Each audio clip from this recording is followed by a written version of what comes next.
Good afternoon, everyone, and please put your phones on silent mode if you have not already.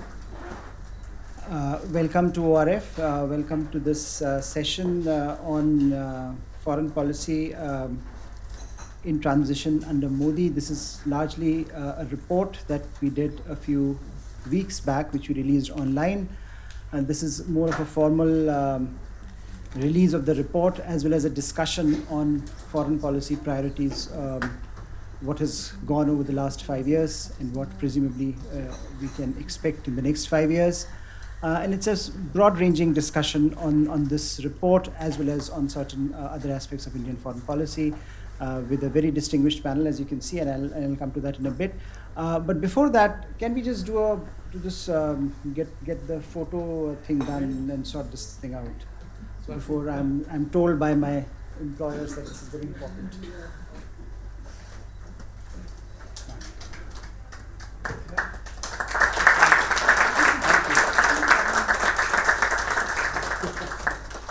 Thank you very much.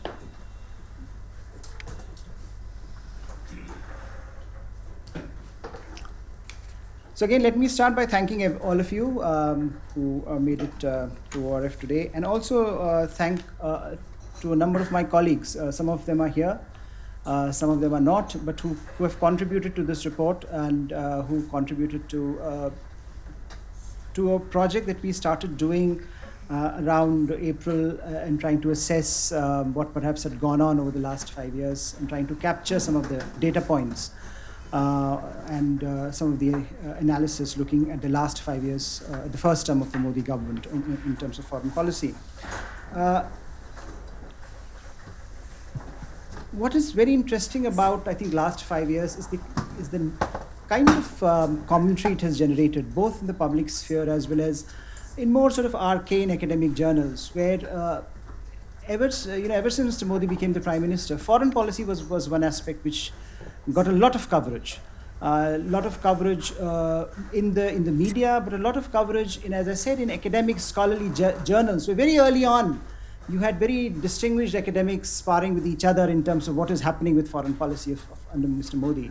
Is it all about style? Is it about or something substantive, fundamental is changing in Indian foreign policy? And that's a very interesting debate that, of course, continues till date and will continue because the Prime Minister is back.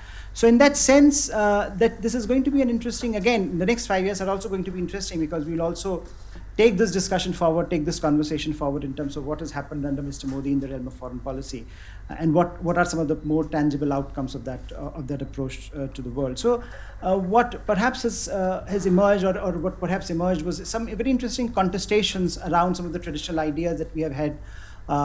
We were accepting as part of the larger foreign policy narrative.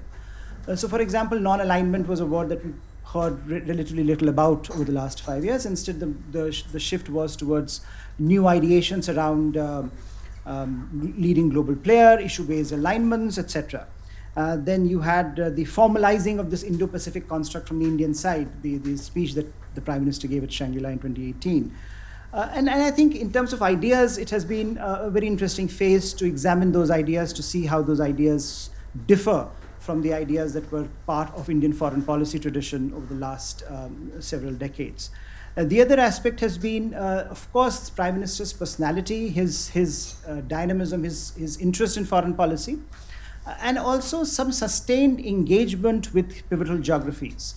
So one of the problems that we have, one of the complaints that one often heard in the realm of foreign policy, well, India is very good at doing these big visits and then India forgets. So we have seen sustained engagement at the level of Prime Minister, top leadership, the Prime Minister, President, Vice President, especially in Africa and Middle East, where the two geographies emerge as very important.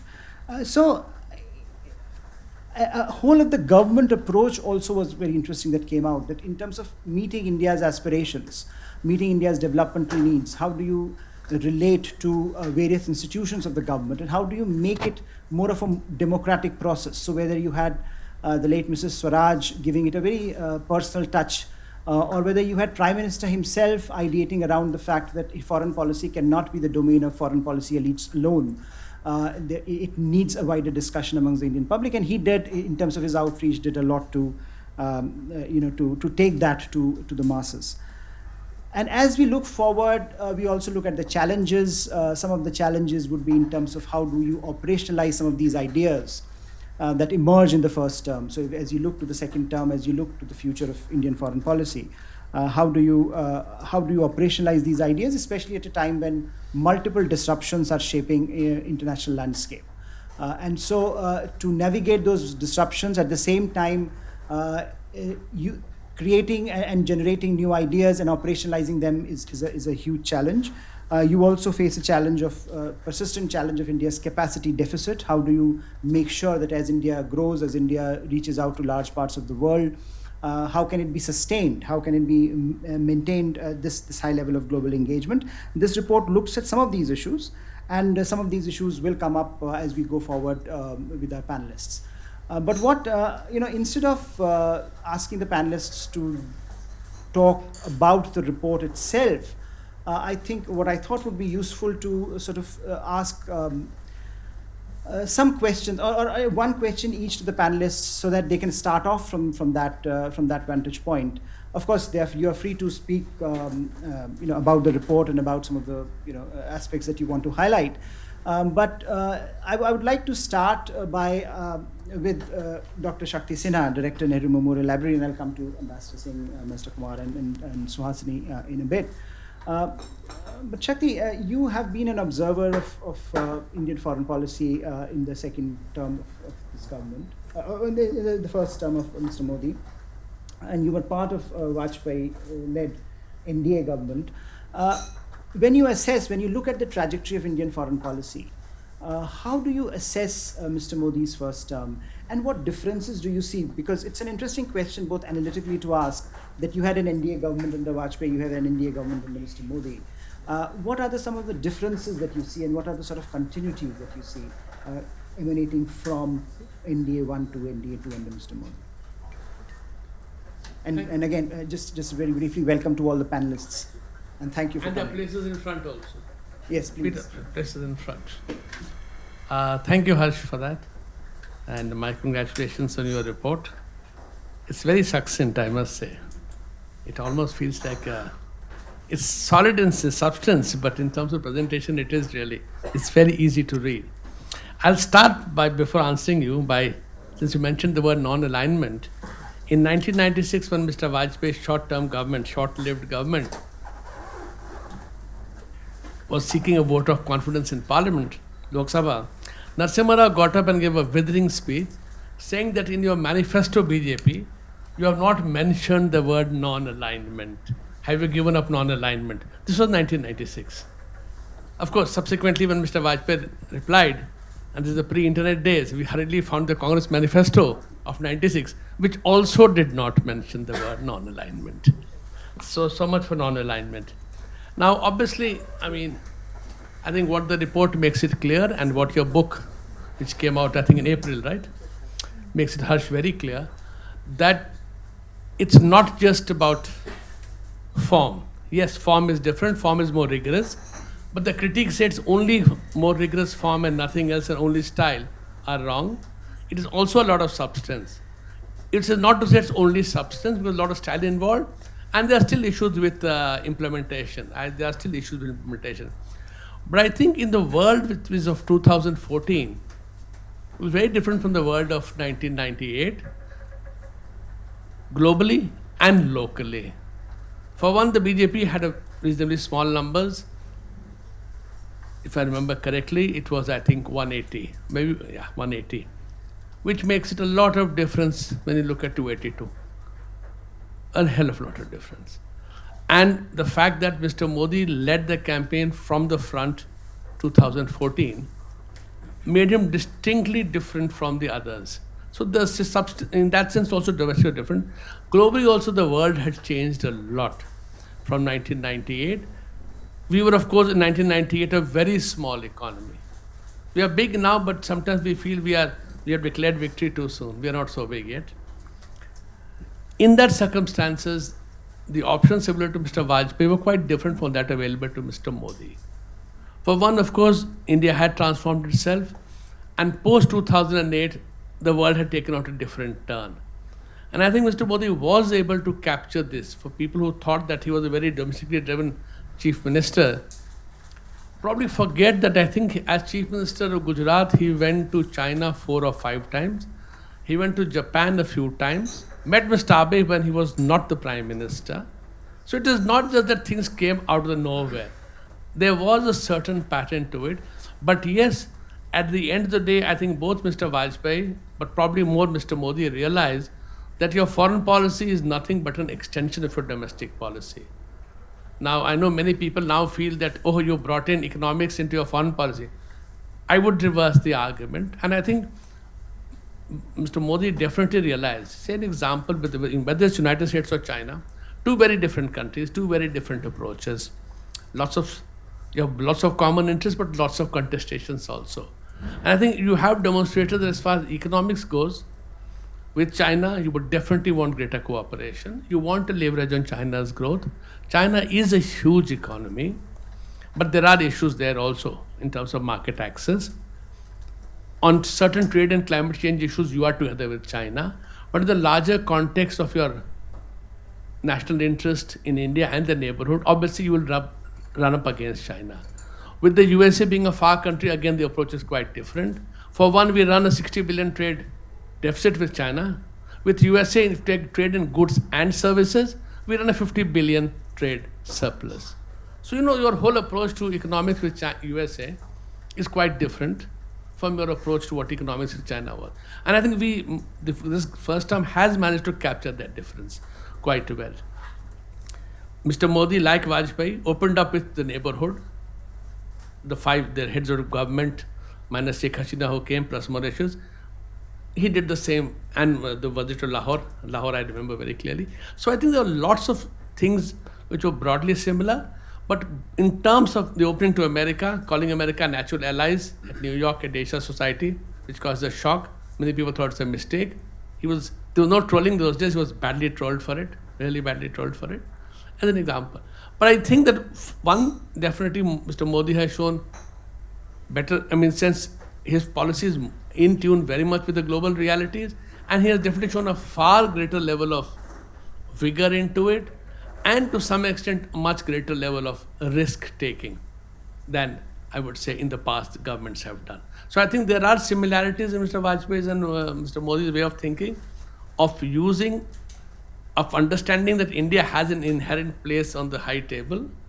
But to get to the inherent high table, one, you need to be much stronger economically, and 2, you definitely learn to make partnerships, not necessarily in terms of old-time alliances, but in terms of issue-based or a broad platform of agreements, a broad platform of interest, where some you agree, some you disagree. So in that sense, I think there is a greater level of rigor. And going forward, I have lots to say, but I'll leave it for the time being. So, as Shakti mentioned, there is a distinct continuity as he maps out from the Vajpayee period to the Modi period.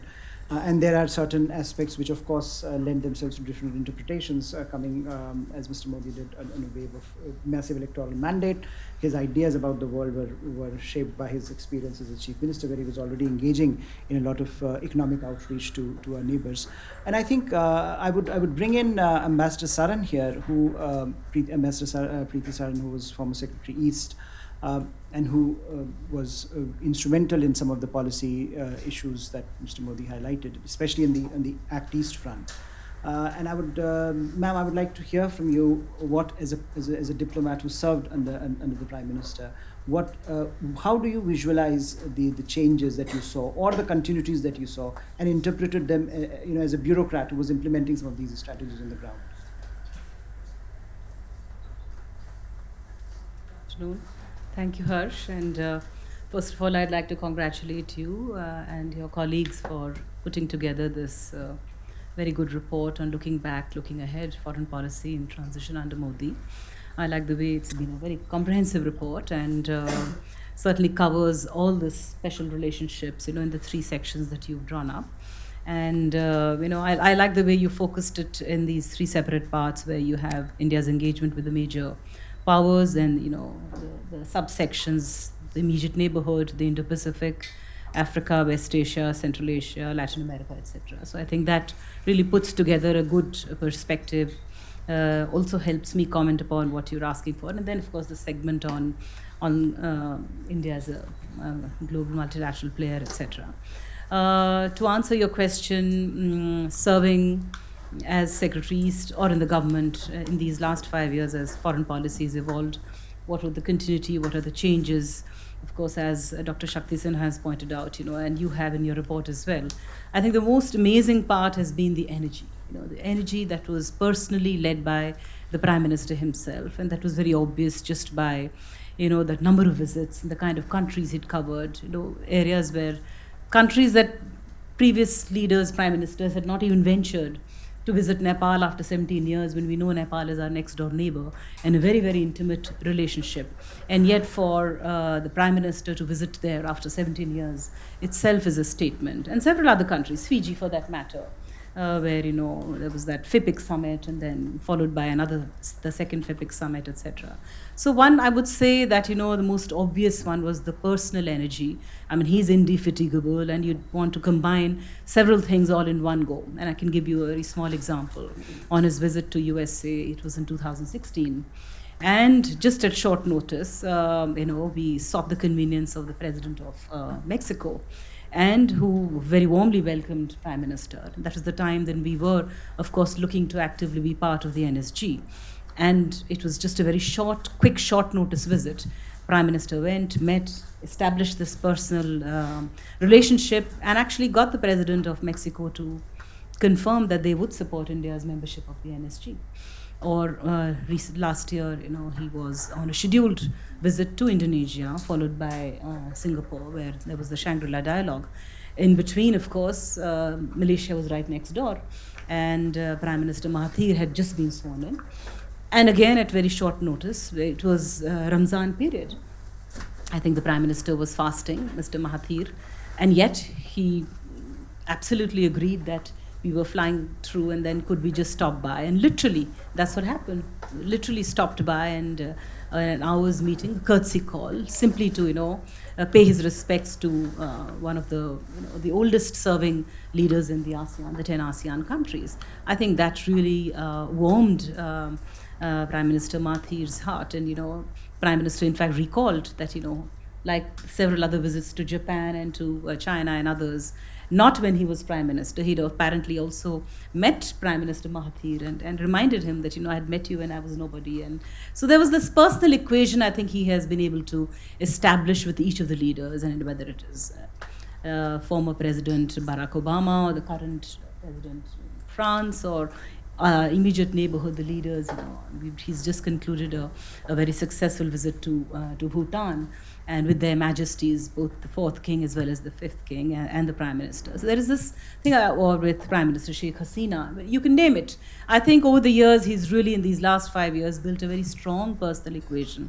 President Putin is yet another example. I think a lot of the India-Russia relationship, as it stands or as it has evolved, particularly in the last year, with the celebration of the 70 years of diplomatic relations, or Prime Minister agreeing to, be at Vladivostok for the Far Eastern Summit, are all, I think, a product of a very strong personal attention, personal equation that he built up, and he never lost an opportunity through multilateral summits, whether it was East Asia Summit, whether it was the G20, the BRICS, the Shanghai Cooperation.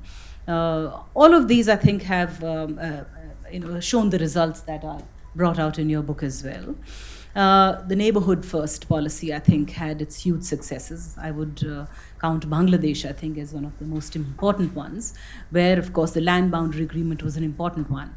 The fact that the agreement was signed after so many years of our relationship with the country since its liberation is one thing, but to have actually implemented and actually exchanged population and had it implemented on ground, I think that is the other ground success of the last 5 years. It's not just, articulation of agreements, arrangements, etc. It's just to be able to also stay focused on being able to implement some of these very important decisions, I think, is yet another very important achievement.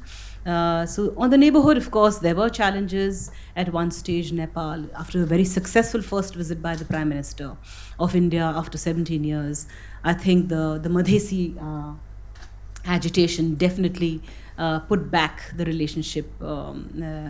However, I think it was recovered soon, and I think we are back on track as far as India-Nepal relations are concerned. Maldives, again, the previous president's positions were something that were disturbing, both internally in terms of how he had completely the treatment of the democracy in that country. So I think that is again back on track. So the neighborhood, I think the attention that he gave, starting with his inauguration, unprecedented, that we call in so many leaders for the swearing-in ceremony, including Pakistan. So the initial desire to, so within the neighborhood, of course, while there are happy stories to tell as far as Nepal, Bhutan, Bangladesh, Sri Lanka, and others are concerned. Certainly, Pakistan and China. China has its, the Wuhan summit, of course, recaptured it. But I suspect that after the recent positions, of what China has done at the Security Council, I think definitely they will have to be reminded that we've agreed.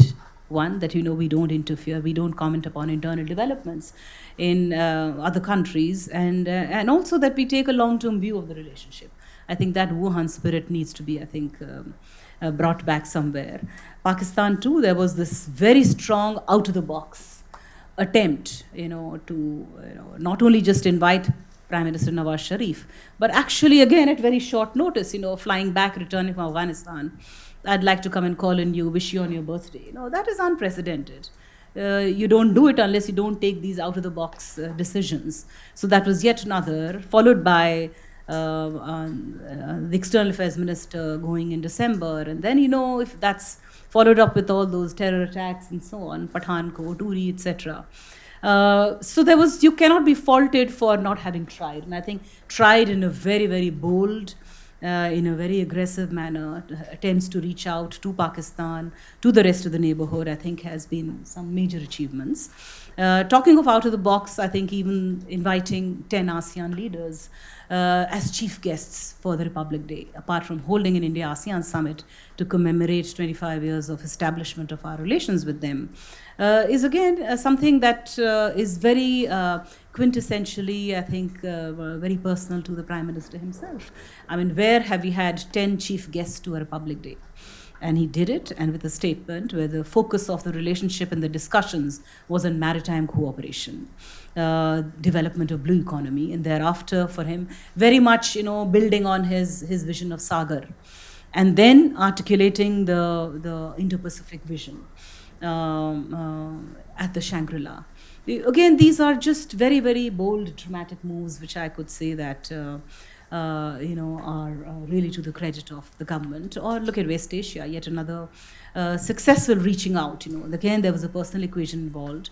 The relationship, I think, completely turned around when it comes to Saudi Arabia or UAE, without at the same time not disturbing the balance when it comes to say relations with Israel and Palestine or India and Iran. So I think that has been being nimble about handling all of those relationships exactly on the thing of partnerships, building partnerships, issues-based partnerships, where on the one hand we can be seen having discussions as far as Quad is concerned, and at the same time having a summit-level meeting in the framework of RIC, Russia, India, China. I think that has been, some of the very dramatic developments which us as bureaucrats who've had to be part of this whole development, been a very interesting time, something that I of course cherish with good happy memories, many other stories to tell, but be happy to share them at another time. Thank you. Would you like to briefly comment on Act East and some of that operationalization? Act East again, Look East moved on to being Act East. Of course, there was a strategic imperative. That was quite obvious. The Look East had largely a trade and an economic component to it. But then it was articulated in 2014 at the ASEAN summit when he, and thereafter to give it the strategic dimension, I think was something that, which, if you move on to the Act East is not just the 10 ASEAN countries where the focus was. Very much, Japan was, with these annual summits and that very special strategic relationship established with them, or the Koreas, or even the small island Pacific countries, the FIPIC, going to Fiji, inviting all the Pacific Island leaders for a second summit, just show that our interests went beyond, to encompass the entire Indo-Pacific region. I think would be a very important component, the attention that has been given. And with that, of course, maritime cooperation, I think, is an important element where, the BIMSTEC was brought in as well. BIMSTEC, in fact, when you talk about out of the box, the fact that there was a BRICS summit happening in Goa in 2016, what should have been just a BRICS summit, but then to actually use that opportunity to invite leaders from the BIMSTEC, when BIMSTEC had actually really not moved too strongly, was again part of a very strong statement. That is at the leadership level. But I think when it comes to actual implementation, I think it broadened the scope to more action-oriented relationship, recapturing the civilizational historical linkages. I think that is the other very important element, not just as part of the Actis, but generally in terms of foreign policy. I think the historical cultural connect, whether it was to get the UN to have the International Day of Yoga, or to focus on other cultural aspects of civilizational relationship that India has with all of the countries to the east of us. I think that has been yet another very, very important element of the government's foreign policy objectives of the last 5 years. And when we talk about cultural connectivity and soft powers and soft touches, I think reaching out to the Indian diaspora, the 28 million strong Indian diaspora in all over the world, I think was yet another very, very important thing that has been brought up front and center, and which I think would be an important development too. Thank you. Thank you. Ambassador Kumar, if I may come to you, of course, Indian foreign policy has been responding to a set of very important structural disruptions at the moment, and has been for the last few years. And one of the important aspects has been this debate on deglobalization, from globalization to deglobalization, and that has had an impact on the larger multilateral frameworks which we took for granted. Some of these aspects which have become very, very contested. So, for example, the debate on the global trading architecture is clearly being challenged from multiple fronts. You have the two major economic powers of the world today contesting in ways that we have not seen in the past. A lot of our assumptions about our foreign policy were based on the two major powers getting along, at least in the economic realm of the equation. So as we understand India's foreign policy priorities, and as we look at the multilateral economic order in particular, how do you think government has performed over the last 5 years? And also, if you can, look ahead and map out some of those challenges for us going forward, especially as these problems or these disruptions are likely to continue for some time. So, thank you very much, Harsh, and like other panelists, I'd like to compliment ORF. I think it's an excellent book. You should make available adequate copies to the Foreign Service Institute, if I may. I think the probationers, the officer trainees, and others can benefit hugely. Look, I'm happy you asked me on globalization, because I was going to begin by suggesting that everybody should take a look at Michael O'Sullivan's book, The Leveling, What Comes After Globalization. He's a Princeton economist, and he is very clear that globalization has ended and that there is a multipolar world. And what is interesting is he says the US is a pole, the EU is a pole, and China is a pole, and then he puts a big question mark on guess which country. So India. And he says the jury is still out. Whether you believe in it or not, I would suggest to you that globalization is certainly coming to an end. So I'm glad you made that point. Deglobalization, you can have different views. For India, the timing, frankly speaking, could not have been worse, because we were just beginning to exploit globalization. China has already done what it has done, and we were, I think, a little late. But so this has come at a bad time for India. I put it to you that this will have profound implications, because I would suggest to you that many of the foreign policy success that both Shakti and Preeti have referred to would not have been possible if you were not a 2.7 trillion economy. So you have to go back to 91 and understand what we did. So my big question is, how are we going to become a 5 trillion economy? So that is one question against which you will have to assess the foreign policy. And you're asking me about multilateral relations and trading system, and I will try to address that. The second thing is, you should be clear about the objectives, and I think the present External Affairs Minister made a speech in Singapore, and I always go to that. So if all of you are agreed that the one way to evaluate foreign policy is to see whether this takes India from being a balancing power to a leading power, and whether it takes India from being a rule taker to a rule shaper. I mean, if we are all agreed on that, then we can at least easily assess. I also put it to you, and since reference was made to strategic autonomy, I personally think non-alignment, as Shakti rightly said, is passé. Strategic autonomy is also passé. If you ask me to distinguish the tenure of Prime Minister Manmohan Singh and Prime Minister Modi's first government, the main point that I would make is that we have moved from strategic autonomy to what I call strategic hedging.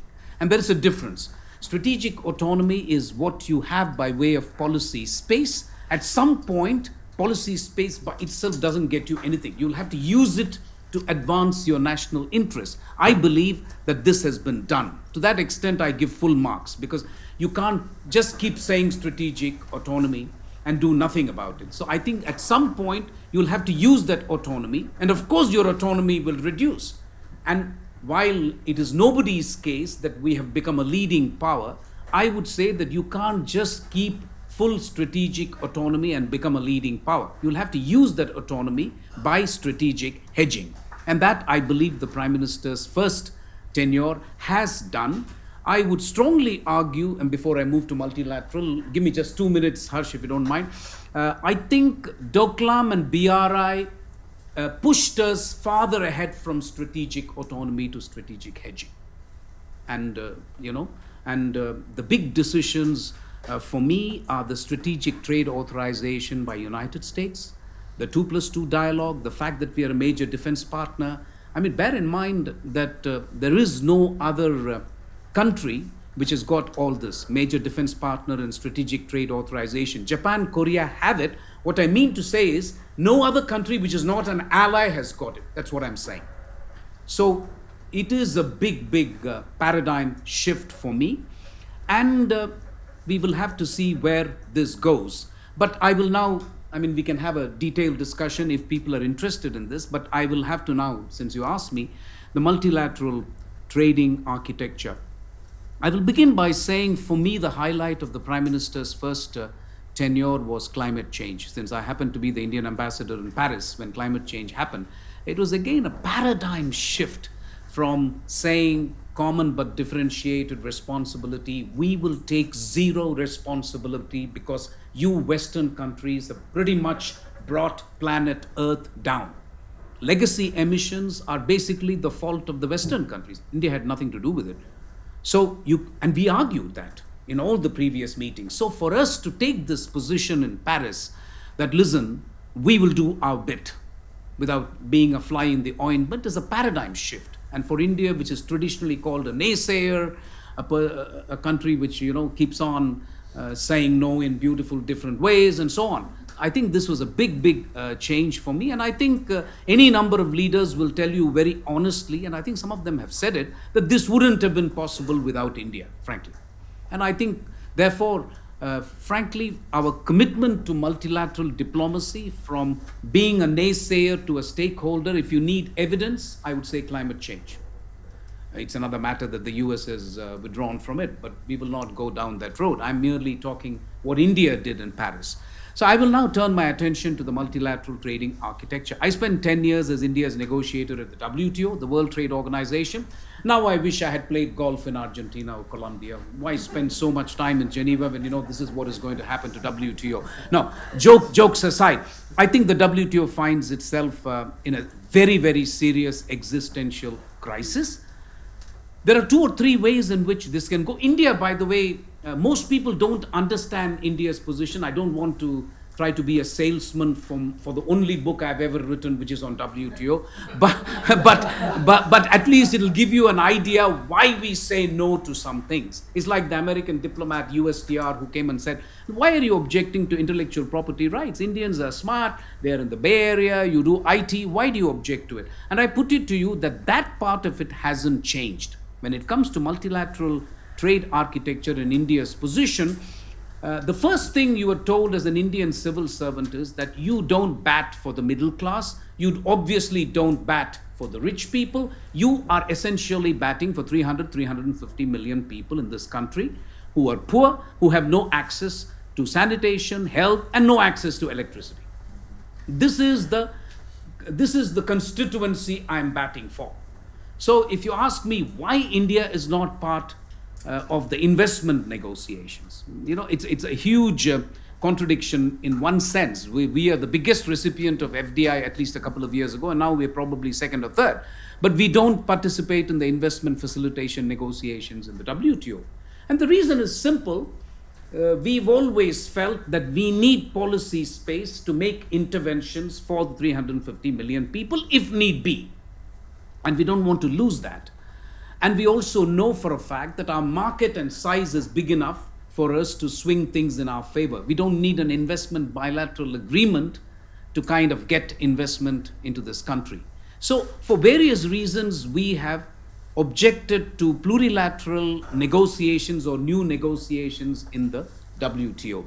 In so doing, Harsh, what we may have done, and I think I don't think that was the intention, we might have facilitated this transfer of WTO from being a multilateral to a plurilateral approach, for WTO to move away from MFN to FTA, and for WTO to move away from single undertaking. Single undertaking, for those of you who are uninitiated in trade diplomacy, is that you take everything, take it. I mean, you kind of take everything, you can't cherry pick. That is, if all the agreements in the WTO, you just have to lump all of them. You can't say, I like the investment agreement, I don't like the intellectual property rights. We don't allow that in the WTO. So that's called single undertaking.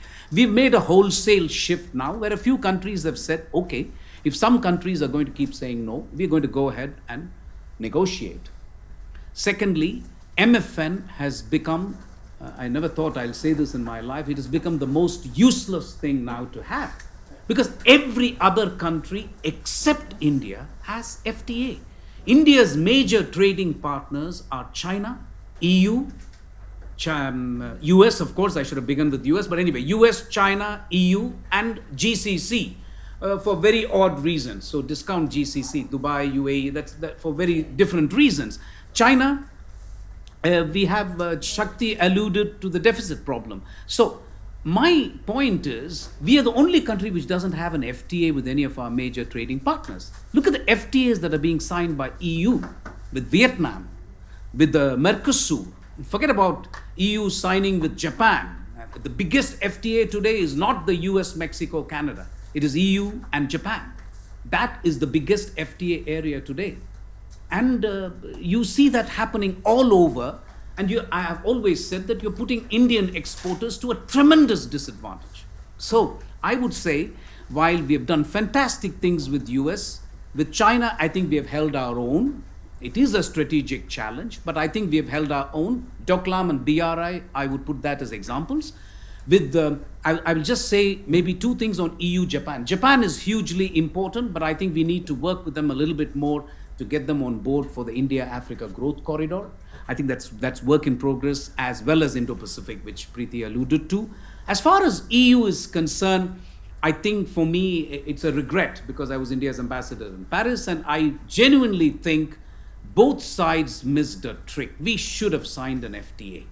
It was ridiculous on the part of EU to harp on French wines and BMWs from Germany. And it was ridiculous for India to prevent their entry, because what would you rather import today? Would you import stuff from China that is causing huge job losses in the country, or would you rather you import French wine and BMWs, which will only cause loss of revenue? It's a no-brainer. And I'm really surprised that we did this with EU, and EU was equally cussed in telling India, no, we should talk human rights, we should talk caste, we should talk everything else except trade. So I think it was stupid on both sides, frankly. And I think at least now we should pick up the pieces.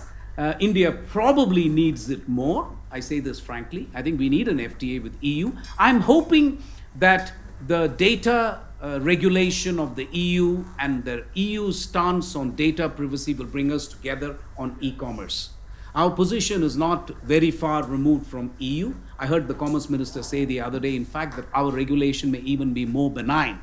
So that inspires a lot of confidence in me that we can work out something, and if India can get data secure status from EU, that would be a beginning for India.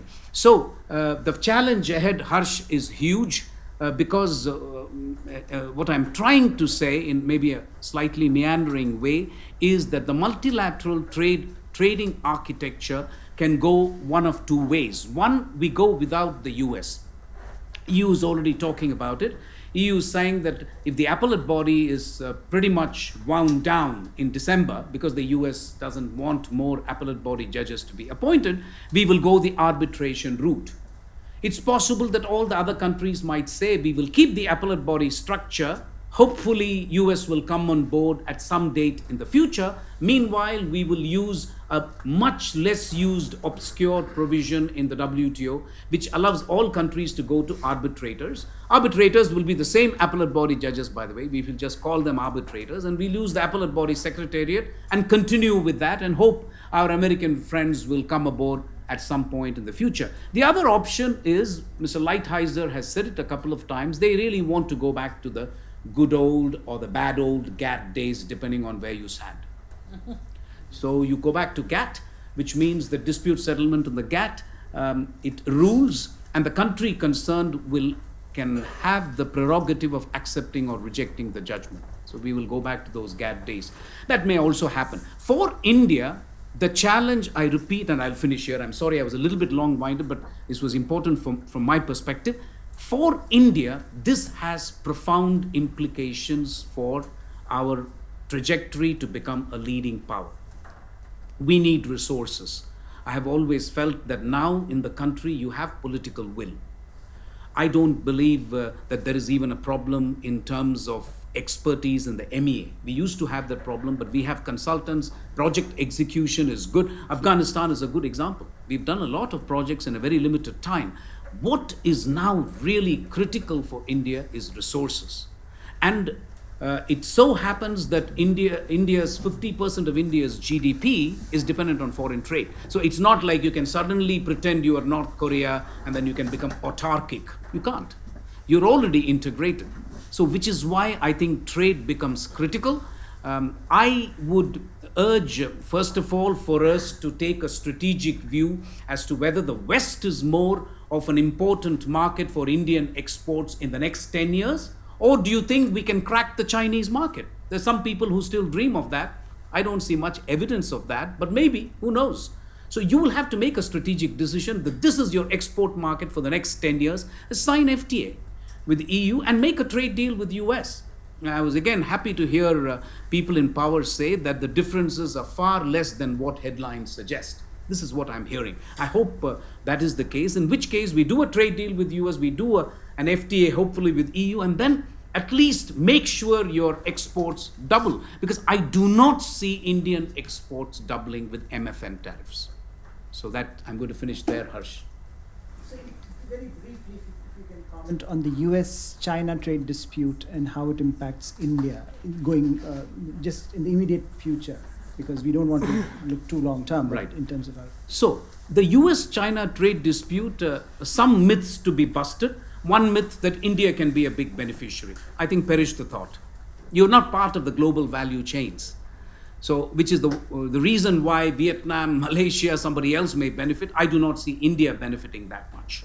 You may benefit something here and there, but not much. The second remark I have on US-China, which is actually more disquieting, is that this is going to be a long haul. It doesn't seem like it is about soybeans and a few things here, buying of agricultural produce by China, not even Huawei actually. So this is a much, much bigger thing that we are looking at, and I have every reason to believe that there is bipartisan consensus on how they view China. And anyway, what I'm saying is not rocket science. You just need to look at the national security strategy, the national defense strategy of the United States, and what USTR has been saying. So it's very obvious. So where does India stand in all this? I would say that India, in a very perverse sort of way, is not affected as much as others because we are not part of the global value chains. So any disruption of global value chains, actually, I would smell an opportunity for India. Can we get our act together? And if the traditional global value chains are disrupted, can we do something about it and get into the act? But this is not easy. It's easier said than done for me because it will require tremendous actions domestically in terms of trading infrastructure.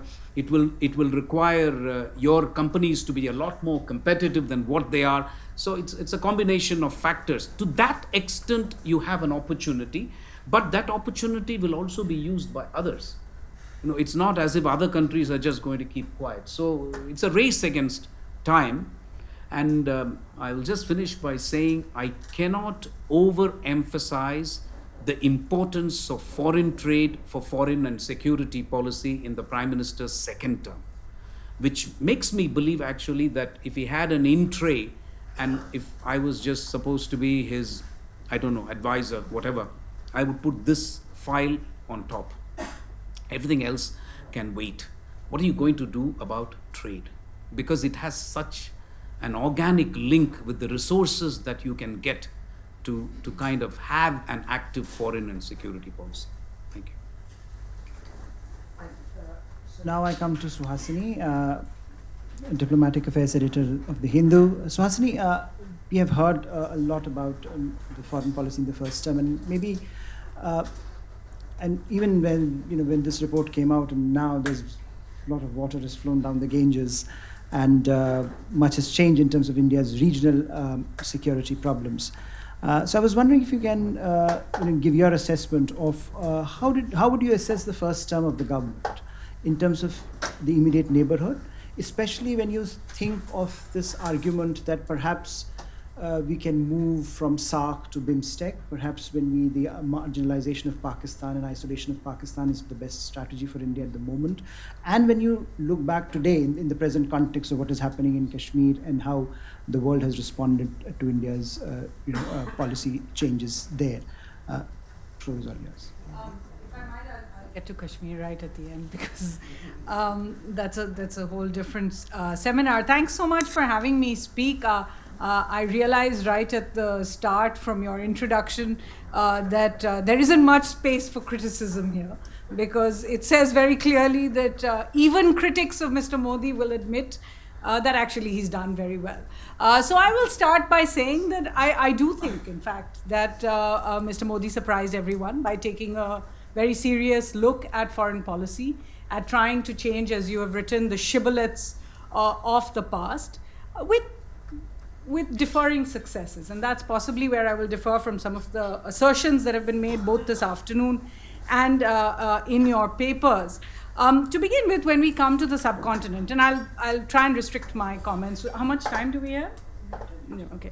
I'll try and restrict my comments to the subcontinent because everything else has been covered as much. The fact is that while I understand the paper's desire to look at things in geographical context, this region we've done this with Bangladesh, we've done this with Pakistan, we've done this with. The fact is, we are no longer in a world where bilateral trumps all. That I can't say I have a great relationship with Iran today, regardless of the fact that I have shut down all my trade through Chabahar, or regardless of the fact that I have zeroed out my oil imports, and regardless of the fact that I have stopped talking about investing in oil fields in Iran. simply because the truth is that will have an impact. I may have done the last 3 actions simply because of the interface with the US when it comes to Iran. It might have nothing to do with Iran itself. I have a great relationship with Iran, but is it possible to continue that? So when you come to the South Asian context, we have certain bilateral relationships with each of our neighbors. Is it possible to see those relationships now completely in the context of the bilateral? Or are we needing to look much more at the impact, the influence of world players in the South Asia region? Of course, we'll come to China in a second bit. I do want to make a point because Ambassador Saran referred to the fact that in the region, things are better now than they were in the middle. The truth is, I think if Bangladesh was an example of a great success when it comes to the land boundary agreement, we have to remember 2 things. That the only reason the land boundary agreement did not happen in years preceding was because one chief minister of one state actively opposed it. And that person became prime minister and then decided to go ahead with that deal. I mean, he was the real reason it had been held up when Sheikh Hasina came to Delhi previously. The second part of it is really that when it comes to the rest of the region, there is actually a failure in unilateral muscular positions. So if in Nepal we decided to back off from the idea that a blockade would succeed, if in the Maldives we essentially accepted that even if the government changes, the dependence on China, and by that I mean each one of the loans taken from China continue, despite everything we heard from the new government of President Solé saying that they would cut down on Chinese dependence. We have not yet seen moves in that respect. They may say we won't take a future debt from China, but we haven't yet seen the reality of their actions. And then when it comes to Sri Lanka, yes, India was very, very hopeful from a new government over there. But we have seen that the last 4 years of the new government has not changed in terms of India's concerns.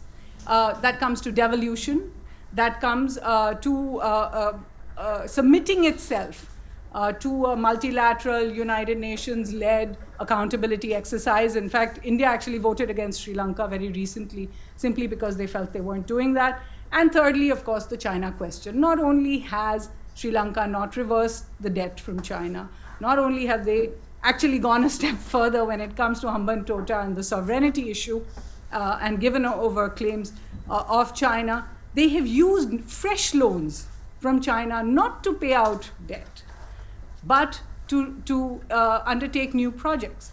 So we're looking at a situation where we've essentially understood that this very muscular policy that may have characterized the first couple of years of Mr. Modi's tenure have not really worked. So we have gone back to the drawing board, and I do think we have been successful over there.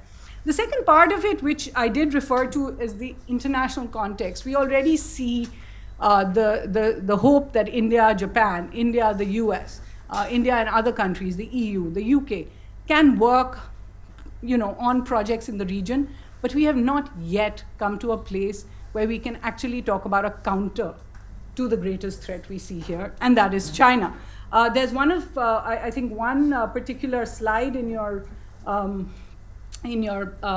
report, which I think is very interesting, and I don't know how many of you can see it, but it is on page 21 if you've got it with you, which essentially shows the difference in Chinese FDI in 3 countries, right?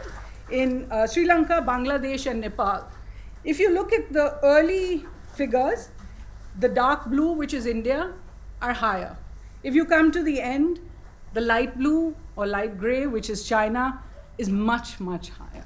I think we need to think about these things when we talk, just about, the Indian sense of Indian narrative prevailing in the region, because as Ambassador Mohan Kumar has said, so much of our future is going to be decided really by what kind of an economy India represents and what kind of investment we are able to make in the region, and who else is making those investments in the region. The third place where I think we really have to look with some concern, and this is why I wanted to put the Kashmir issue aside, because we tend to get into a lot of rhetoric. Any country does. when it comes to sovereignty, when it comes to national threats, when it comes to challenges to things we hold dear, it is very easy to just say, unequivocal success on all fronts. I would suggest that our record with Afghanistan has not panned out exactly as we thought it would in the last 5 years. Why do I say that? The Indian idea of what it will do in Afghanistan rested on 2 or 3 different pillars, if you like. One of them was that India was enough of a force inside Afghanistan that the United States and other regional or other powers operating there would not seek once again to follow the mistakes of the past, which essentially means a deal with Pakistan. Allowing a country like Afghanistan either to the mercy of those across the border or allowing Pakistan to actively have a role in who is going to be in a position of power in Kabul. I would suggest, and I don't think you will disagree, that part of the Indian pillar in Afghanistan has now taken a serious knock. The second was the Indian idea that we will deal with the government in Kabul. We will not deal with others, and that the government in Kabul particularly cannot be sidelined when it comes to Afghanistan's future. Actually, what we have seen is that the government in Kabul is irrelevant. Sometimes they are informed after the fact, sometimes they are not even informed of the kind of deal that is going through. Last week, when that the reports came out of what the final US-Taliban deal is going to look like, there were members of the Afghan government who said they literally had not seen it. Now, that is something that India should take very seriously, because this is a concern we have made again and again, and if that concern has not been taken seriously, we have not been taken seriously over there. The third part of it, I would say, is when it comes to elections. India has made it very clear in public statements again that we hold a lot of stead in Afghanistan by elections there, and of reaffirming the democratic process that India has been very proud to support Afghanistan in. It looks from all cases right now that even some of the mainstream leadership in Afghanistan is now of the view that elections will have to be put off until after peace or after a deal. I don't think peace is right now on the horizon. What that essentially means, elections will not happen because they were planned for September the 28th, which is really the last possible date if you are looking at 2 rounds of elections, given the weather in Afghanistan. This means elections would move to about March or April next year at the very earliest. And in that situation, it would not be the same groups, it would not be the same presidential tickets, it would not really be the sense of Afghanistan that India would have liked to have dealt with over there. And fourthly, I would say that while I agree with you, we have shown great delivery when it comes to our projects in Afghanistan, we have lost ambition there. The fact is, we are no longer building a parliament, we are no longer building a Zaranj-Dilaram highway, and we are no longer building the Salma Dam. These were projects that were thought about 10 years ago and came to fruition in the last 5 years. Today, we have what are called SDPs, smaller projects. We deal with schools, we deal with small dams, and all the rest of that. That is according to what the Afghan government has wanted, but it lacks ambition and does not show that India is looking at a major footprint in the future there. I know what I'm saying is extremely contentious, so I will leave it there, only to say that when it comes to Kashmir, I won't speak about the domestic issues. I will say that there is a connection to what is happening in Afghanistan. It is quite possible that what we have heard from Mr. Trump, and look at some of the statements Mr. Trump has made. He has said, we look to Pakistan to extricate us from Afghanistan. Mr. Pompeo has changed the American mission, which once was about ensuring that there will be no safe havens of terror in Afghanistan, to one where he said our mission is to ensure that there is no attack on the homeland that comes from Afghanistan. So these are things that do affect us and do cause these regional challenges, which we will have to look at, and perhaps the moves that the government took in Kashmir are linked to the fact that there is a timeline and a window that is closing of opportunity to take these moves, because once there is a US-Taliban deal or a US-Pakistan deal or a US-Afghanistan deal in place, maybe there will be less room for India to take moves that could be considered regionally challenging. What are the challenges ahead? And it's very nicely summed up in the book, but I think we do have to look at a regional picture that India will now project minus SAARC. You asked that question. I think it's very clear. If Modi 1.0 invited the SAARC leadership and Modi 2.0 invited the BIMSTEC leadership, SAARC is gone. It is now a thing of the past, much like non-alignment is. What are we going to replace that with? Is there a South Asian future left at all, or are we going to see everything as smaller bits, whether it's BIMSTEC, whether it's BBIN, whether it's SASEC, whether it's SAGAR, all the little bits that we put together, and forget about the idea of India being a part of a South Asian region. Many have suggested it was a foreign construct to begin with, one that was meant to constrain India. Maybe that is the way we're going. But I think we do have to think about how India sees itself there, because one of the great other tables in your report talk about India-South Asia trade. And we all know what those figures are today. So I would like to leave it there, and I'd be happy to take any other questions. I wonder why you think criticism is not allowed. I mean, because I had to... Very frightening references to even critics. Yes, but the statement is even critics admit that something has changed in Indian foreign, because I had to look at it, because I won't write... Yes, and the statement has to be, because here it has been mentioned. It says that even the government's critics have had to acknowledge the shift in India's foreign policy. It is not about whether it's success or failure. And I think because you quote our data, therefore I think that we must be doing something right when we are pointing out the challenges that are there. And all the chapters, in their own way, they are very succinct chapters, but they point out the challenges in a nutshell as we go forward. Contestation is always good, and we are always happy to have you. So why do you feel? That we are not welcome here, which is quite strange. But I think Shakti wanted to intervene before I open this up floor for a broader conversation. Shakti, I think if you can also now finally relate to some of the challenges that you foresee going in the second term. Thanks. Thank you, Hari. Going forward, I would like to contest a few things said, so we are into contestations. One, and I'll place it into what I'm saying. One thing in the report which I think I felt uncomfortable with is a lumping of ASEAN within the Indo-Pacific. I mean, if you look at India-ASEAN relationship, to me going forward, it is very important. The fact that ASEAN's combined GDP is the size of India's GDP, the population much smaller than ours. ASEAN's is hooked onto the global value chain, which you are not. So there is a lot of things going forward with you. You and most of ASEAN, if I take out CLL. No, I'm not taking out CMLB. I'm taking out only C and L. C, L and P in between, Philippines. The fact is they share a common concern about the rise of China, how it has become now. So should be a lot going with us in ASEAN. Where I feel a little uncomfortable is on trade. If RCEP is being seen by some of your best friends in ASEAN, Singapore, Vietnam, as India holding up RCEP, I think that's not a good development. Now, the world may be deglobalizing, it's a very long way off.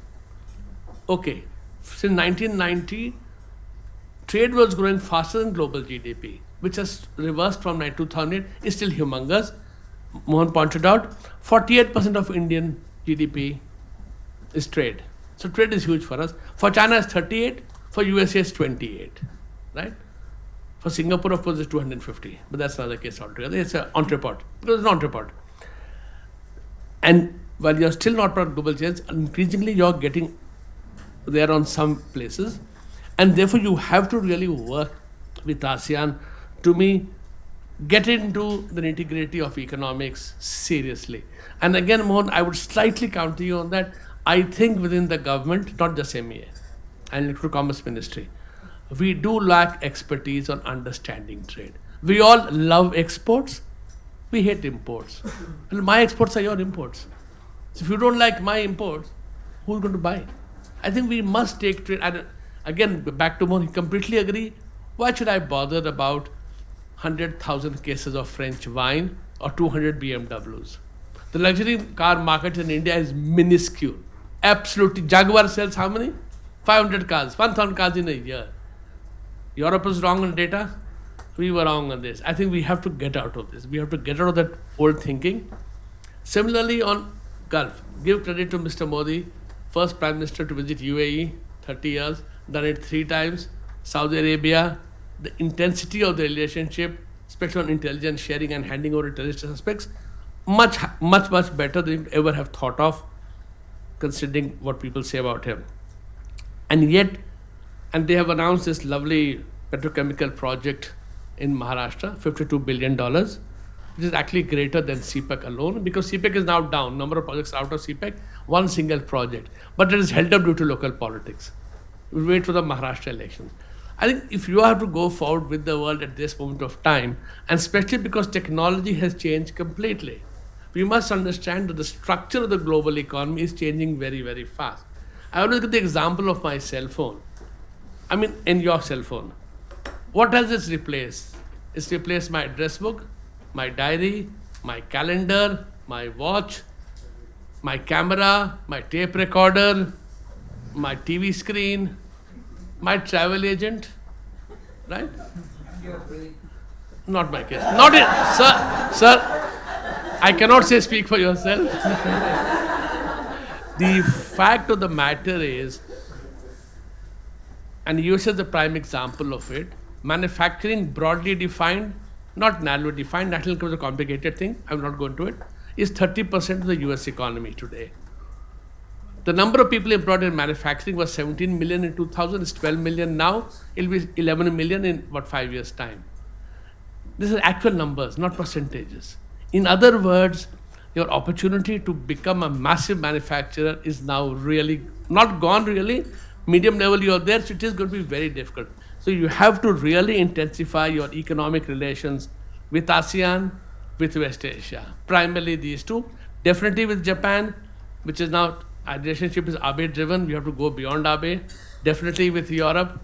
So you have given Europe more weightage. Britta is happy about it, so would Peter be. But I think ASEAN today deserves, to me, bigger weightage in that sense than Europe would, till you sort out Brexit and Italy and Germany and pigs. So, it's a little long way down the road.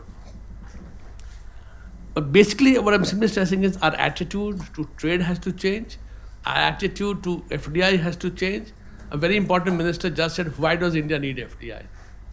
I don't think so. You are in the business of telling people no, or changing your rules midway. We really have to really rise above that and going forward. We have improved our implementation of projects completely. Salma Dam in Parliament for 15 years was stuck, literally at 20%, 25%, 2014. It picked up after that. That's the reality. But Kaladan we started along with Chokchao. Chokchao is fully functional, Kaladan is not. So we have a long way to go towards really improving our ability to conceptualize. Yes, China is an issue. Many of the countries cannot say no to China for 2 reasons. Burma said no to that dam, Midson Dam, Midson, and then the Chinese point out that in the signature you have said even the project does not go through, I have to repay the loans which I haven't taken. So Maldives can't get out. Maldives cannot get out unless you give Maldives $10 billion, which you can't. Sri Lanka can't get out. But what we can do, but we have failed to do, is the Asia-Africa growth corridor. One hospital in Nairobi does not qualify as a corridor. We have to really step up. We have to really step up our performance there. But on the neighborhood, and I'll end with that, Suhasini, I slightly disagree with in Afghanistan. One, you're popular in Afghanistan because you're not seeing a meddler in Afghanistan. 1992, you had no friends. When Mr. Tur closed our mission and had to be underground and run away, we had nobody. We were approached by the Mujahideen, Pakistan's agents. We want India here. Taliban have been saying it for 2 years now. We want India in Afghanistan.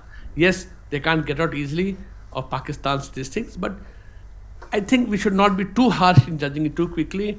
The entire Afghan government is lining up to meet the Taliban. The entire Afghan government is lining up to the Taliban. Taliban is a reality. How does one get out of it? America wants to extricate, you're absolutely right. Can we maneuver ourselves? I think we can. It's not easy, but I think we can, going forward, maneuver ourselves easy. But neighborhood, I think generally, Nepal is an exceptional. Bangladesh, I think, land boundary was signed in 1974. If the previous government was so keen on indulging Mr. Modi, 50 other things they rejected Mr. Modi. Why did they listen to him on land boundary? They would have to answer for that. So, in that sense that a lot of decisions become complicated Tista was headed by Mamata Banerjee of the UPA. So, you know, it's a lot of things in the neighborhood get entangled with our local realities, whether Sri Lanka is a Tamil issue or Sri Lanka is a Buddhist issue.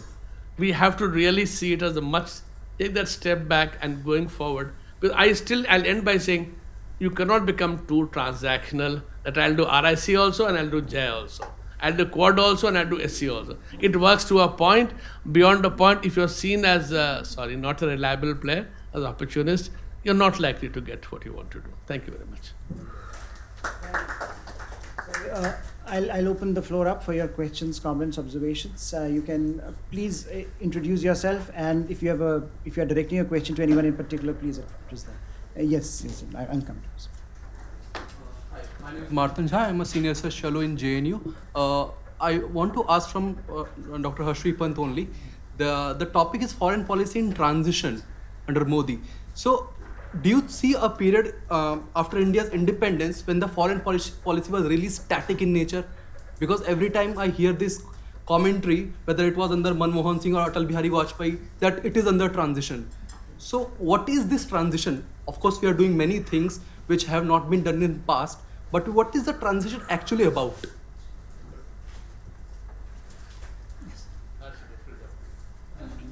Actually, I work with Symantec. So, Harsh, one specific observation on your paper on the key Indo-US declarations and joint statements. On 30th August 2016, US and India had signed a comprehensive cyber cooperation framework, and which both the countries said is unique from their respective perspectives, and that does not find any mention here. So while you did look around, it seems quite a lot. Perhaps that was a miss. Thank you. Till Suhasini came on, it was all gung-ho. So I must compliment the articles that have been written. I want to flag two issues. One is on China. I want to understand, since we have the ambassador who's just come from the MEA, this reset that people keep talking about, Wuhan, and then now we're going to have Xi Jinping, perhaps Varanasi. I personally can't see that reset except the fact that we are talking of strategic communications. In fact, one very quick example is what has happened in Ladakh. They've talked of territorial sovereignty being damaged. Now that's a pretty damaging statement. So I want to understand a little more on China itself. This long haul that you've talked about, why do you have to trade it's Europe and USA or China? I feel that in this period of long haul, we can leverage what Vietnam has done or Bangladesh or the others have done. I think there is space for us to do that. My second point is on the economy, which all panelists later on talked about. I want to see that what is the actual change in the economic content as far as 2014 and 2019 is concerned. Because when you talked about the FTAs, which are very important, US, UE, etc., if you talk to the industry, I was with the Tatas for 10 years, they're all very unhappy with all these FTAs that have been signed so far. Have they been signed incorrectly? Because they were good brains at it. So this FTA is not the only issue. And the second point is on this $5 trillion economy. I just want to understand, in the globalized world, which now you say is deglobalized or is no longer globalized, with the kind of GDP that you're throwing up, 5, 6 or 7, fudged or not fudged, is this a reality, this $5 trillion economy in 2024 and $10 trillion economy in 2032? I won't be there by then, but I hope it does happen. Thank you.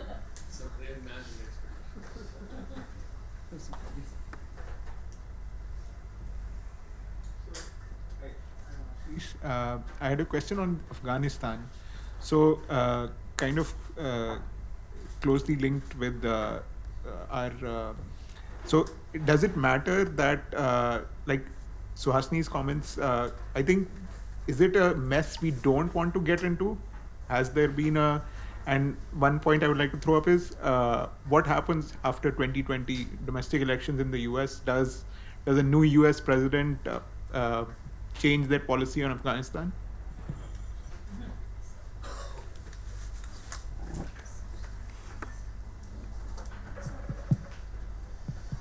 After the recent abrogation of Article 370 from Jammu and Kashmir, how all of you look at Indo-Britain relation? Because Britain is in a very constant position at United Nations Security Council. So I think it's a concern for India or not. You can. Absolutely. Hello, myself Megha. I'm student from JNU. So while I was interning with MEA, my topic of study was regional development cooperation in India's neighborhood. So I have a question. Recently, India has made a lot of efforts to increase our development cooperation in our neighborhood countries. So how will it, is it affecting our the neighbors' perception towards India? Or if yes, then how? Or if no, then why not? So Thank you. I'll take some questions, Harsha. Obviously, my area of expertise doesn't extend to everything, but on the FTA and Indian industry not being happy, if you want me to be honest, perfectly honest with you, when it comes to FTAs that we have signed, one point that Shakti made is an excellent point. It's called Colbertisme in French, and they have even a Comité Colbert in France. And France's policy is a bit similar. Whatever we export is fine and imports is a dirty word. I think we have to get out of that. So that's one, and I would agree wholeheartedly with Shakti. The second thing on the Indian industry, I'll be honest with you and don't take this the wrong way. The Indian industry, not all of it, but quite a lot of it, wants a captive market, is most reluctant to face competition, frankly, doesn't know how to utilize the FTAs. I mean, we've done an analysis in RAS, the think tank that I had, and one of the things is that the industry said we didn't even know about these rules of origin certificates and how to get them. And in one area, they said that it was very expensive to get it in Singapore. And we have an FTA with Singapore, as you know. So I think there are issues there. And I think my own view is, and this is what somebody asked me, and so the solution. I think, for example, RCEP, I agree with Shakti, we should look at it. But the China-South Korea FTA, for example, gives South Korea 20 years to eliminate tariffs. By that token, India should get 50 years. Because we are not nowhere near South Korea, but I will not go to 50. This is what we are saying to China. You see, RCEP, the elephant in the room is China.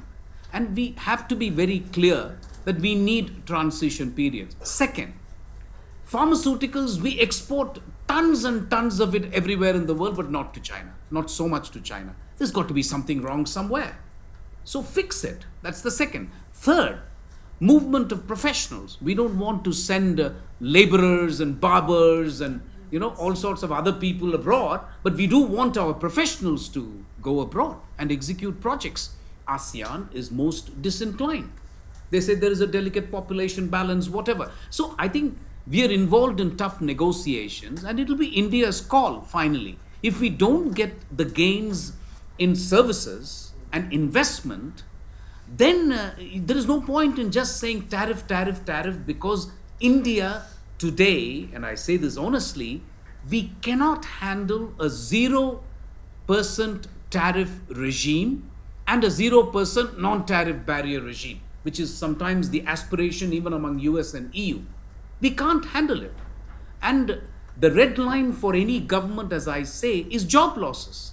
If there is an industry where there is going to be, and autos was right up there, which was why the BMW came up, but I think as Shakti rightly said, how many BMWs can you possibly export to India, frankly? I mean, it's like exporting Harley-Davidson vehicles, right? Or motorcycles. How much can you export? Who's going to buy it? So I think this is something we need to. The 5 trillion, is it going to happen? I think it will happen in your lifetime, for sure. That's my sense. That's my sense. No, I was just teasing you. No, may you live as long as it happens. I mean, I think you. So the point I'm making is. May you live in interest. No, the point I'm making is, India's share of world trade is abysmally low. Is abysmally low. So there is enough scope for us to do. I don't think the deglobalization means suddenly that everything is going. But you have to be smarter about it. You'll have to I think you have to get your domestic act together very fast. Data localization we're just waking up to the fact that 80% of data generated in India is non-English. I learned it only last month.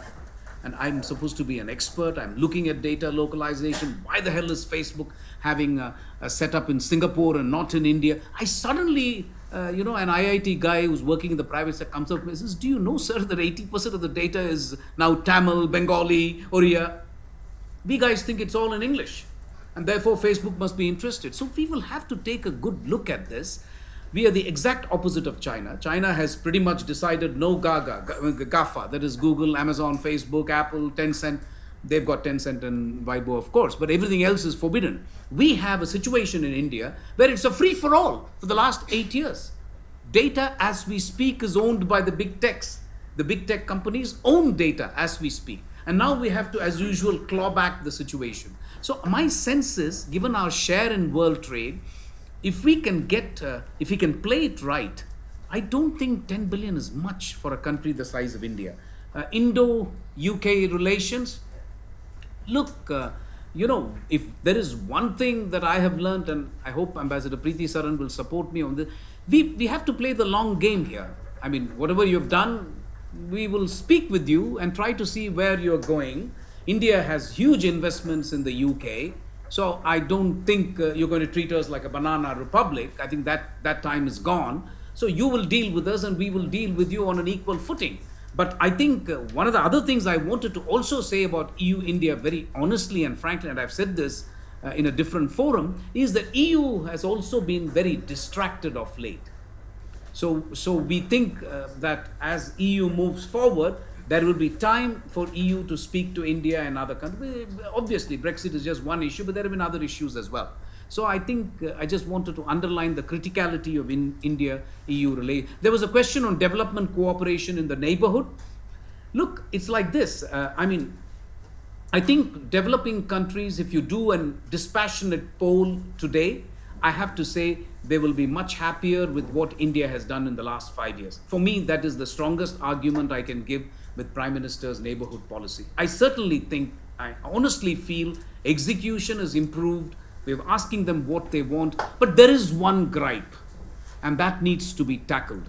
They're saying okay to development, that's fine, and loans and so on. They want a pie of the Indian market.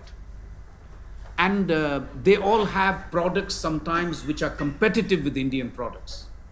And they say, listen, you are such a big economy, how can it be that you have tariff barriers with us? So many of them are saying, give us 0% tariffs. And that is, I don't think with the neighborhood, frankly, it is just the money.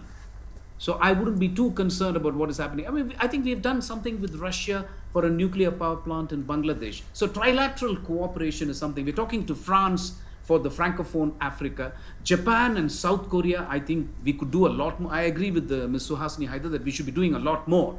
But we are doing it, actually. With Japan and South Korea, we could invest a lot in the neighborhood.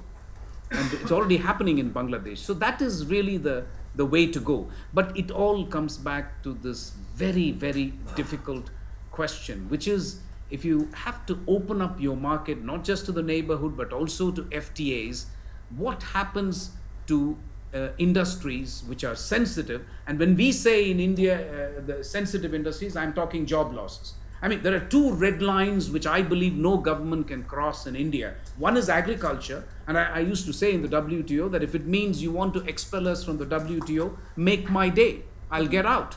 If it's agriculture, it doesn't matter who the Prime Minister is, frankly. Agriculture, Stockholm, and one of the unfairest things by the Western countries and WTO is on India's agriculture.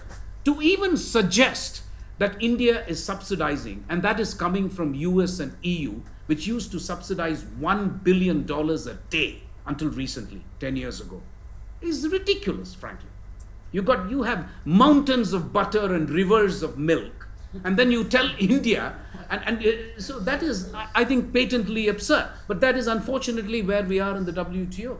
You want to export a few apples, and you want to export a few almonds, and you want to export wheat and sugar when we have a drought. It's frankly pathetic. I have no problem if you ask me, you want to export textiles to India, BMW, wine, everything I can accept. But when you tell me that Indian agriculture is at stake, and that is simply absurd. So there is and so both agriculture and job losses in industries is something no government can really accept. And so any FTA we sign, we will have to take a carve out for that. Sorry, Harsha, it's a long line again. So thank you, since I think Mohan has answered most of the questions which were for MEA colleagues. I think I'll just restrict my comments to some of the questions and comments that have come out. So since we were on Afghanistan, and Dr. Shakti Sinha just left the room saying, yes, Taliban, you have to reckon with them, they are a reality. But the fact remains, and what we've been saying repeatedly, is that when our position on Afghanistan has been, they should be Afghan-led, Afghan-owned, and democratic. For all of those who want to today extricate themselves out of the mess that they created, surely there is a democratically elected government there in position. You can't completely ignore them and their presence and then go ahead and have a deal without them having a single voice, just because they've not been able to match up to the terrorism that has been unleashed upon that country. Does not take away from the fact that there is a legitimately democratically elected government that has to be taken cognizance of. And that has been our position there. I would say that as far as the entire Afghan processes are concerned, the peace process or whatever, the jury is still out. I don't think we should be really bemoaning that, this has happened, India has been left out, etc., etc. I think, we've played the role that we are playing, and that is to really help the people of Afghanistan. And we will continue to do that. And I don't think we should really be saying that just we have not done any major big projects were conceived earlier. You just heard that projects were conceived earlier, but they couldn't be implemented. The big Friendship Dam, or the Chahbar port, or Parliament, etc. The non-existent library. Irrespective. Point is that, and we're talking about SDP, I don't think there is any shame in doing SDPs. The principle of SDP, as in small development projects, once again is that it is demand-driven. If there is a demand for a small elementary school in a particular village, I don't think there is any shame in not doing that, and instead doing that library which nobody is going to enter. So when the SDPs are concerned, they have been extremely popular, very well implemented, goes to the grassroots, and the kind of goodwill that India enjoys today, one, for not being a meddler, and two, for just doing everything that has actually helped the people of that country. So I don't think we should be bemoaning that we've not done any big project as far as Afghanistan is concerned. As far as the rest of the neighborhood is concerned, and India's presence in the development activities is concerned, once again, I think we should be in that space of development cooperation in things that we do best. And I can tell you that, yes, the trilateral highway, the Kaladan project have had their own problems. One is of very difficult terrain. So if that hasn't taken off, there are other issues involved in it. But the fact that India has been able to bring in these rail lines and roads, etc., in Nepal, in Bhutan, in Bangladesh, are part of the success stories.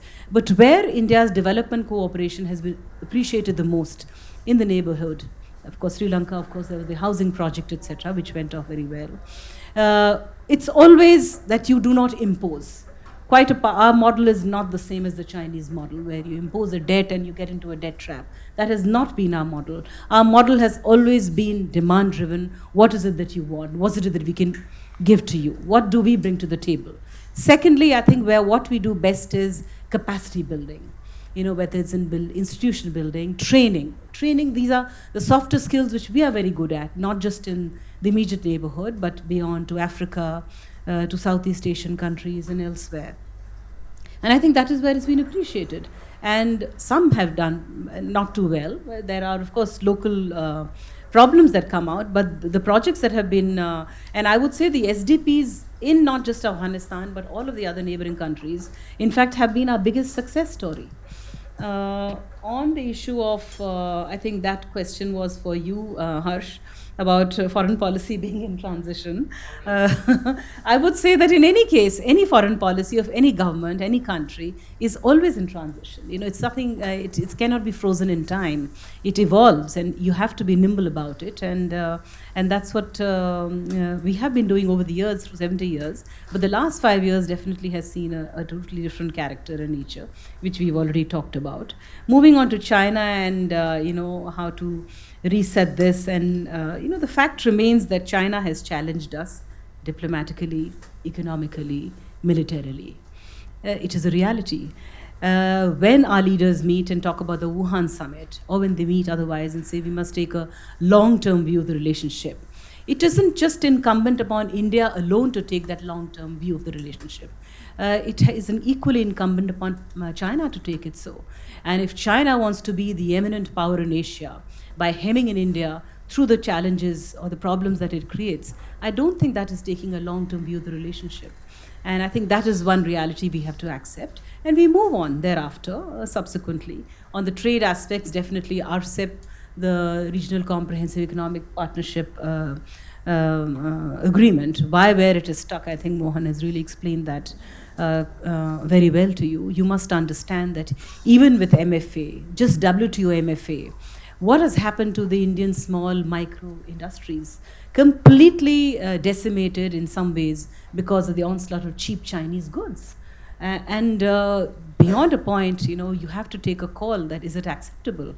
We have an FTA with the ASEAN countries. Dr. Shakti Sinha mentioned about how ASEAN has its own strengths.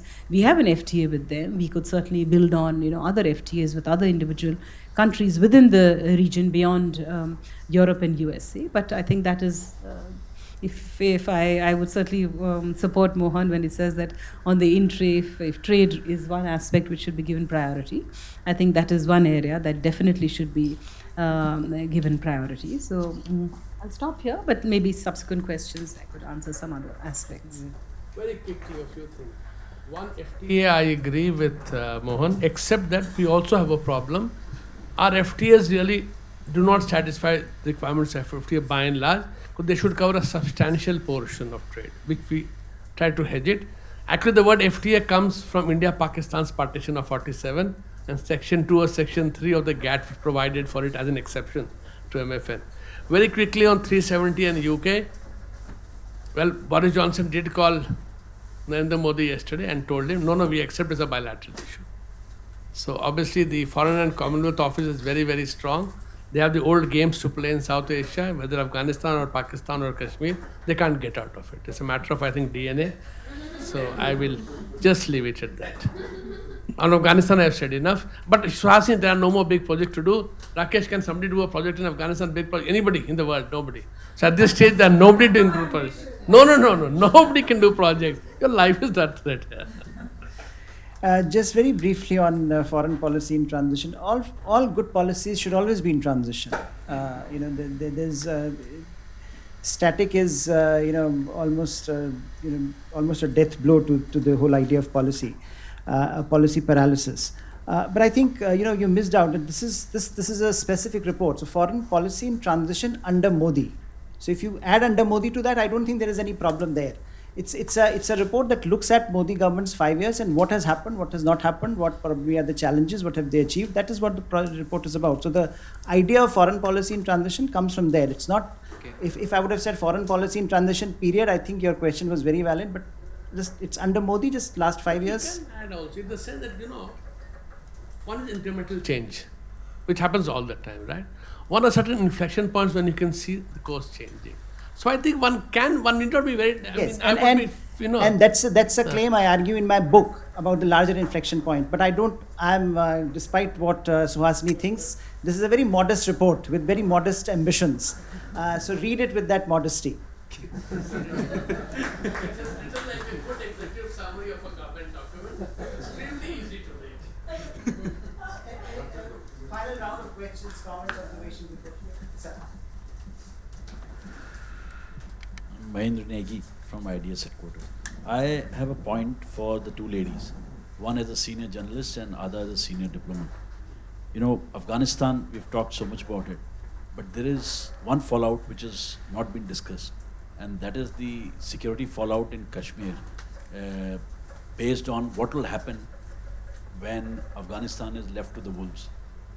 When all the withdrawals happen and the deal is done and the democratic government, which at this moment appears to be nowhere in the picture post the deal, we are going to have both internal and external issues. Internal issues because of the organized infiltration and the trouble in the valley that is going to come up.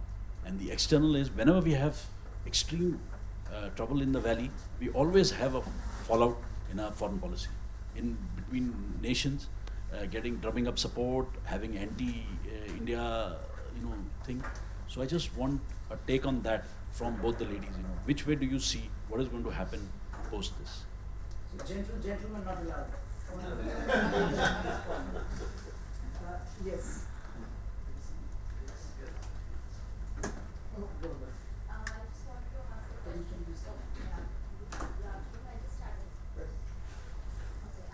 Question regarding trade. I mean, considering India has always been a late bloomer when it comes to these negotiations, etc. Now with newer technologies coming in like artificial intelligence, Internet of Things, are we still going to follow the same precedent as we did before, where we, for example, on nuclear, we were never part of the NPT, etc. Now we are trying to push ourselves through the NSG and others. Are we going to have a similar trajectory on technology as well, or we'll take our lessons and move ahead? So my question is regarding India and Iran relationship. As the time is right, sir, we saw that since US has restored the ban again on Iran, and India has been forced to cut the imports of the oil from the Iranian shore. So there was a lot of advantages that we were having from Iran, like they used to give us 90 days of credit of purchase. We were having also a close proximity to Iran. And unfortunately, that has to be now revoked. I mean, so what are the options available? Because currently we are aspiring for the energy, we need more and more of energy, and the energy deficits needs to be compensated. So how India is going to compensate for that loss of an affordable partner? Please shed some light on that. So if you give each panelist, you can comment, and you can also make your concluding remarks. Comment on any of the previous ones? Consider them. Your question on Afghanistan is well taken, sir, and I think the security implications, not just for Kashmir, but for India in general, have to be looked at. If Ambassador Saran is correct, and we have no reason to bemoan the situation in Afghanistan, then we really don't have to worry. But if the US is, instead of negotiating a peace deal, is essentially negotiating a deal for its exit, we have to understand what is the contours of that deal. Will that deal involve even one American soldier remaining in Afghanistan? Because my case is that the security situation for India will change hugely. Secondly, could it be much more than that? We have already seen reports of the Americans not wanting to give up its bases in Afghanistan, to keep as many as 5, but perhaps at least 3 bases in Afghanistan. Who will be the security guarantor for the Americans? Because we know those are the conditions they want to live in. And if the answer to that question is not India, and the answer to that question is Pakistan, we really must consider what Pakistan's use for this international arrangement led by America is going to mean for India. And I think we all know the answers to these questions. The problem is that we seem to not want to see the problem until it's really hitting us in the face. You asked about the economic content, and I really think that you need to have another such report come out in about 6 months, because that's the kind of timeline we are looking at when it comes to all the things that you've discussed, the need for the FTAs. Nobody is giving us that much time anymore. It's not like we are having some endless discussion on whether India should join FTAs or not. The fact is that if you go to the ASEAN website, they have a clock on that. What is that clock for? The clock is for the RCEP meeting of leaders in November this year in Bangkok, and the idea being that that's your countdown, that India does have to make a decision on whether it's in or out, regardless of what kind of negotiations go on in the next couple of months. And if India is able to, as it did last year, have everyone postpone that deadline, that won't come without certain costs. When it comes to the BTIA, and really there's a great chapter in there about just where the India-EU relations first were revived and then have basically been put back to sleep.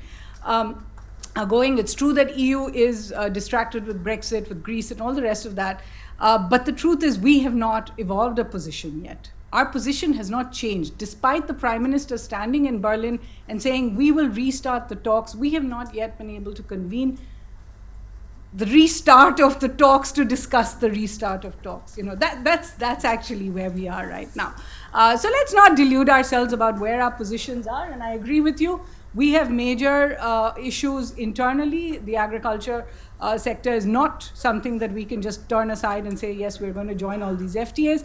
But with the US, I fear that we are not going to be given too many choices. Because we are in this situation, next month, Prime Minister Modi goes to America. Mr. Trump is making it clear that he wants to see a trade deal of some sort.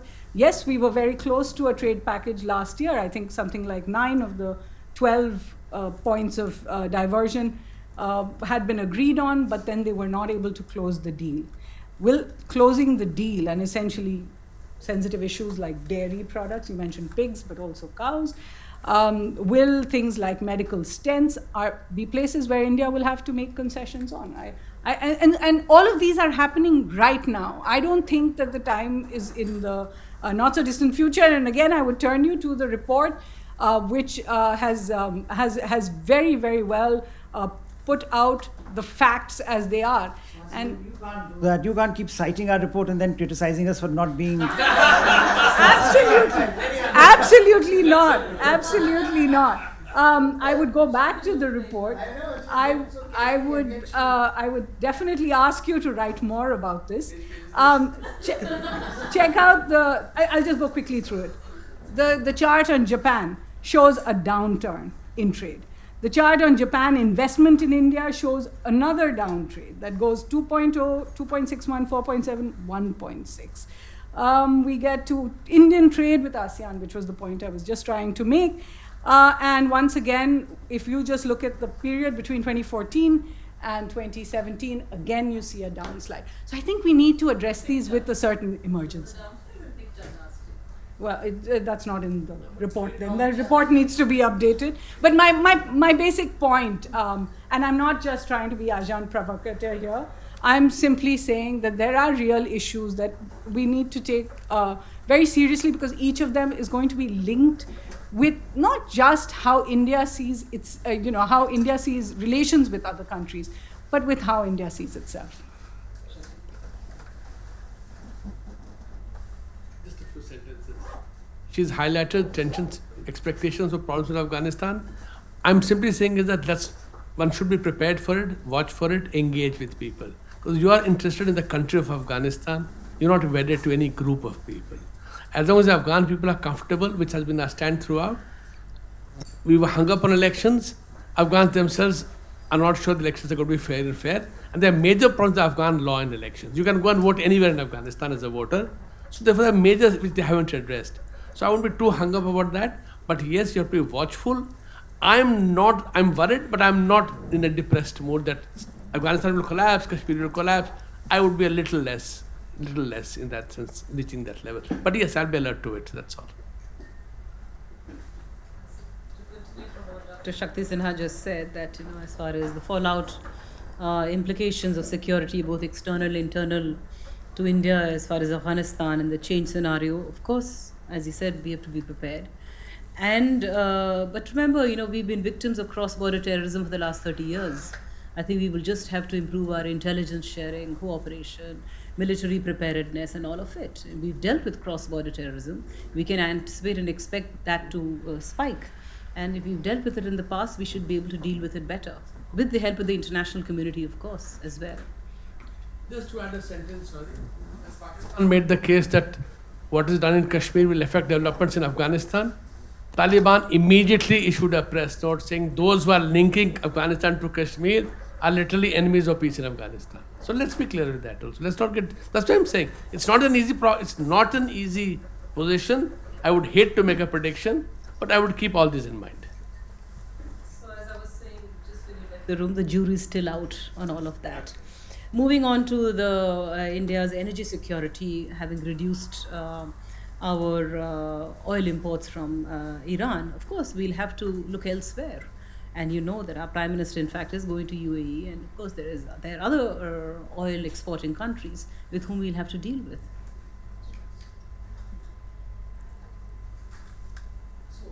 So I don't want anybody in the room to go away with this impression that I'm sounding negative or pessimistic on trade. It's just a question of getting your act together.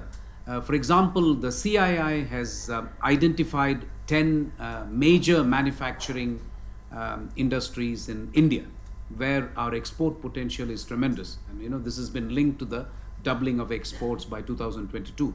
They've also identified 10 sectors of industries, calling them champion sectors. So if I were to sign an FTA, let's say with RCEP, hypothetically, then I would make a rough calculation of what I'm getting for these sectors from these countries in terms of tariff. See, one of the reasons I'm responding to you, sir, you said why FTA has been a relative failure in the past.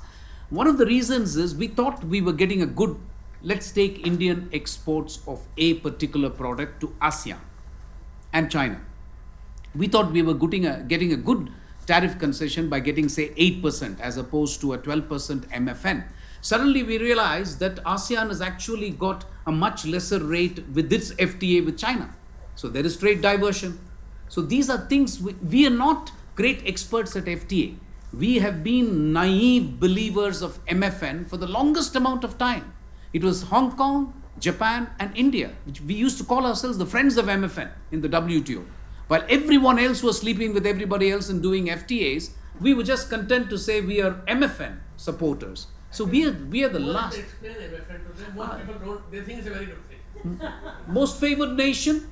I mean, if I allow, let's say, shirts to come in at India at 12%, I'm supposed to automatically make this concession available to every other country, including Pakistan. Now, of course, we don't. But this is what we were doing. It's a very peculiar law in the WTO. You negotiate with US for a 12% duty on every shirt from US which comes into India. You then make that unconditionally available to every other country with which you are not negotiated. And this is supposed to be the, the free market thing, win-win, the rising tide lifts all boats kind of thing. Now that is all gone completely out of the window. Everybody, I would like to draw your attention to a very little noticed report, because Afghanistan, Pakistan is always more sexy than my subject, trade. China is no longer the privileged trade partner of US today. It's Canada, Mexico. China is number 3. What does that tell you about FTA? We are so late in picking up. China is not the first partner or the most important trading partner of US today. I'm talking US-China. It's a big deal, what I'm saying. But it doesn't even create a ripple in India. So what? It's because US, Canada, Mexico, FTA. EU, my God, the number of FTAs they've signed now. The only country you haven't signed is India. I deeply resent that. Partly it's my fault. I think I should get on with it and sign. But otherwise EU has signed. Who can probably export? You can't even possibly understand the trade regime of EU. It is such a spaghetti bowl that you will have to keep figuring out what is the rate of duty for a particular item. But I'm positive because of 3 things. One, the leverage of the Indian market is huge. Nobody can take it away from you. The second important thing that I'm optimistic about is the fact that we can actually gain a lot of productivity in the high-tech items because we are starting from zero. We can make that quantum jump. I really do believe if we can get our act together, we can do that. Thirdly, I think the reason why these FTAs were not successful, we need to have side letters now with FTA. It is one of those unfortunate things that everything that India exports is not like shirts and shoes and watches. You take pharmaceutical items, highly regulatory. They are subject to high regulation. People moving, subject to visas. So we have a problem. Your mangoes going, subject to germs and other things found in the mangoes, so the whole consignment is thrown out in the EU. It is so unfortunate. If you take the top 10 exports of India, nothing is straightforward. We are not a straightforward country. Welcome to India, what can I say? So everything has got a high level of regulatory regime. So we thought we were getting a fabulous deal in FTAs, and we thought the pharmaceuticals will take over ASEAN completely, only to realize that they take 8 months to and ASEAN is not the only one, so don't get me wrong, 8 months to approve a particular drug to come into the country. And that kind of puts paid to your exports. What can you export? 8 months to 12 months. Sometimes in China it's more. So it's more than. There you go. So I didn't know that, but thank you. So anyway, I'll stop here. So I think, but I would like to reiterate that all of your ambition will go for a 6. if you don't get your resources right. You need massive resources for the kind of, it's got, I'm sorry, at one level I'm going to say all this talk about, one prime minister being different from the next prime minister, one government being different from the next government. Of course, it's the political will makes a big difference. Energy, absolutely. Vision, absolutely. But you need the resources. You need the resources. Before 91, you just didn't have, it's not like Nehru didn't have a fantastic vision for India. And it was, I think he was mighty shrewd about also following non-alignment actually. But anyway, we are digressing. But I do want to emphasize that the resources will really judge whether we can be a leading power. Thank you. Thank you so much. And as you can see, it has been a most fascinating debate, discussion, and not simply because we were all here praising Mr. Modi, but I think largely it has been a discussion where we have looked at, this report in particular looks at the challenges. And as the discussion evolved, it was clear that going forward, the challenges are going to be huge and also not so in the not so distant future, especially on the economic front. And it is most gratifying when Suhasini at least agreed that there is something in the report that she can use to criticize the government for. So that's wonderful, and thank you all. And I would in particular like to thank Kabir. Kabir is here. He edited this volume with me. So Kabir, thank you. And there are lots of contributors around who helped Rita as part of this, and there are so many others who are part of this. So thank you all for participating in this report, and thank you all for coming. Thank to all my panelists who are wonderful, and